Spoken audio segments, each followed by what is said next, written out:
Assalamualaikum warahmatullahi wabarakatuh. Perkenalkan, nama saya Siti Nurhayati. Saya dari Prodi Hukum Pidana Islam kelas A. Di sini saya akan membahas tema materi saya yang berjudulkan Gabungan Hukuman untuk memenuhi tugas mata kuliah Hukum Pidana Islam. Di sini saya memiliki beberapa judul, diantaranya ialah pengertian hukuman, teori gabungan hukuman dalam pemidanaan, teori gabungan hukuman dalam KUHP, teori gabungan hukuman dalam fikih jinayah, serta bentuk-bentuk gabungan hukuman dalam fikih jinayah. Langsung saja kita masuk kepada pembahasan yang pertama, yaitu pengertian hukuman. Hukuman itu merupakan siksaan yang dikenakan kepada orang yang melanggar undang-undang atau keputusan yang dijatuhkan oleh hakim akibat dari perbuatan sendiri. Pembahasan saya yang kedua ialah teori gabungan hukuman dalam pemidanaan. Teori gabungan ini mendasarkan pidana pada asas-asas pembalasan dan asas pertahanan tata tertib masyarakat. Dua alasan itu menjadi dasar dari penjatuhan pidana. Teori gabungan ini dapat dibedakan menjadi dua golongan besar. Yang pertama, teori gabungan hukuman yang mengutamakan pembalasan. Teori ini didukung oleh Pompe yang berpandangan bahwa pidana tiada lain adalah pembahasan pada penjahat, tetapi juga bertujuan untuk mempertahankan tata tertib hukum agar kepentingan umum dapat diselamatkan dan terjamin dari kejahatan. Pidana baru dijatuhkan jika memang tidak ada jalan lain untuk mempertahankan tata tertib hukum itu. Kemudian yang kedua, teori gabungan yang mengutamakan perlindungan tata tertib masyarakat. Menurut Simons, data primer pidana adalah pencegahan umum, dan data sekundernya adalah pencegahan khusus.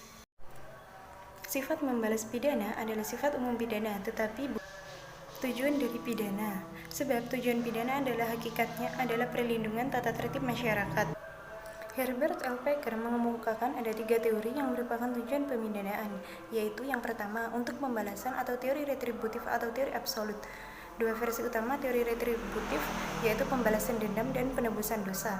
Contohnya ialah penjatuhan pidana mati terhadap pelaku pembunuhan. Yang kedua, untuk pencegahan atau teori pencegahan atau deterrence. Dua versi tentang pencegahan yaitu pencegahan umum dan pencegahan khusus. Pencegahan umum didasarkan pada asumsi bahwa pemidanaan pelaku tindak pidana secara individu akan menjadi contoh bagi individu yang lain. Sedangkan pencegahan khusus didasarkan pada asumsi bahwa pemidanaan pelaku tindak pidana akan menimbulkan efek jera kepada pelaku. Contohnya, penjatuhan pidana yang berat kepada pelaku-pelaku tindak pidana di bidang narkotika.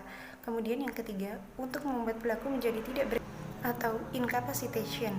Tujuan pemidanaan menurut teori ini hampir sama dengan teori pencegahan. Pembahasan saya yang ketiga ialah teori gabungan hukuman dalam KUHP. Perbarengan tindak pidana adalah terjadinya dua atau lebih tindak pidana oleh seseorang, di mana tindak pidana yang dilakukan pertama kali belum dijatuhi pidana, atau antara tindak pidana yang awal dengan tindak pidana berikutnya belum dibatasi oleh suatu putusan hakim. Jenis-jenis perbarengan tindak pidana menurut Wirijono Projodikoro menjadi gabungan tindak pidana menjadi tiga macam jenis, yaitu yang pertama, seseorang dengan satu perbuatan melakukan beberapa tindak pidana yang dalam ilmu pengetahuan hukum dinamakan gabungan dalam satu perbuatan atau konkursus idealis, diatur dalam pasal 63 KUHP. Contohnya, misalnya seorang ibu membunuh anaknya sendiri pada saat anaknya dilahirkannya.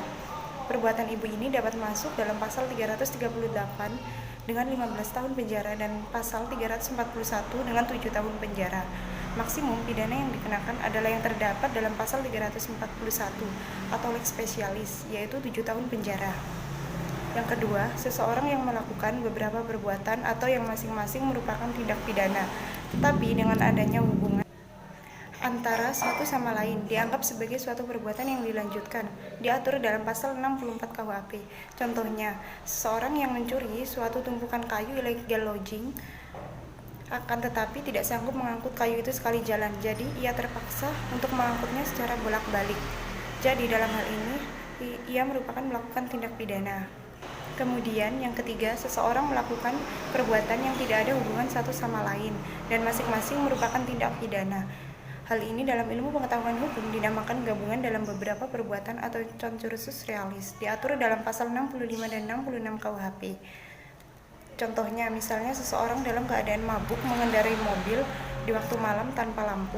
Jadi, dari uraian di atas, teori gabungan hukuman dalam KUHP ini menganggap bahwa suatu hukuman tidak hanya semata-mata harus mengandung pembalasan. Hukuman tidak semata-mata bertujuan untuk memperbaiki diri pelaku pidana dan mendidik masyarakat umum agar tidak melakukan tindak pidana, tetapi seimbang antara fungsi pembalasan dan manfaatnya. baik terhadap pelaku pidana maupun kepada masyarakat umum. Pembahasan saya yang keempat ialah teori gabungan hukuman dalam fikih jinayah. Dalam fikih jinayah, perbarengan atau consursus tindak pidana disebut dengan istilah ta'adud al-jaroim, yaitu gabungan tindak pidana. Gabungan tindak pidana ada kalanya dalam lahir atau semu, dan ada kalanya benar-benar nyata atau hakiki.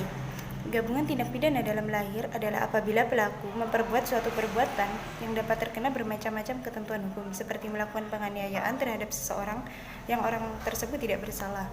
Dalam hal ini bisa dikatakan terjadinya penganiayaan terhadap orang lain. Kemudian yang kedua, adapun tindak pidana nyata adalah apabila terjadi beberapa perbuatan dari pelaku sehingga masing-masing perbuatan bisa dianggap sebagai tindak pidana yang berdiri sendiri. Misalnya, antara seorang ahli bela diri yang sedang terjadi cekcok hingga saling melukai dan saling membunuh satu sama lain.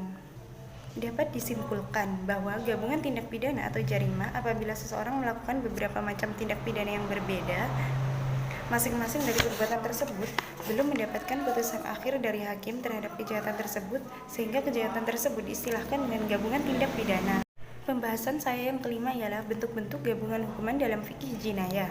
Terdapat beberapa teori yang sudah terkenal di kalangan para fuqaha, di antaranya adalah sebagai berikut. 1. Teori saling melengkapi atau al-tadakhul. Ini dibagi menjadi dua. Yang pertama, apabila semua tindak pidana yang diperbuat sama jenisnya seperti perzinahan, pencurian, atau minum-minuman keras yang dilakukan berulang-ulang. Dalam kondisi seperti ini, hukuman yang jumlahnya hanya bisa saling melengkapi dan pelaku cukup diberi satu hukuman. Dan yang kedua, apabila jumlah tindak pidana lebih dari satu dan tidak sejenis, hukumannya bisa saling dijatuhkan dan cukup diberikan satu hukuman. Kemudian yang kedua yaitu teori penyerapan atau al-jab. Dalam hukum Islam, al-jab adalah menjatuhkan suatu hukuman yang dengan hukuman tersebut hukuman lain menjadi terhalangi. Hal ini hanya bisa diterapkan pada hukuman pembunuhan. Dengan menjatuhkan hukuman mati, otomatis hukuman lain tidak dapat dijatuhkan. Dan yang ketiga ialah teori campuran atau al-mukhtalat. Teori percampuran ini dimaksudkan untuk mengatasi kelemahan-kelemahan dari dua metode sebelumnya, yaitu al-jab atau penyerapan dan teori al-tadakhul atau saling melengkapi, yaitu dengan cara menggabungkan keduanya dan mencari jalan tengahnya. Sekian, itu tadi adalah sedikit penjelasan mengenai tema materi saya yang berjudulkan gabungan hukuman. Dan mohon maaf jikalau penjelasan mengenai materi saya masih banyak kekurangan. Sekian, terima kasih. Wassalamualaikum warahmatullahi wabarakatuh.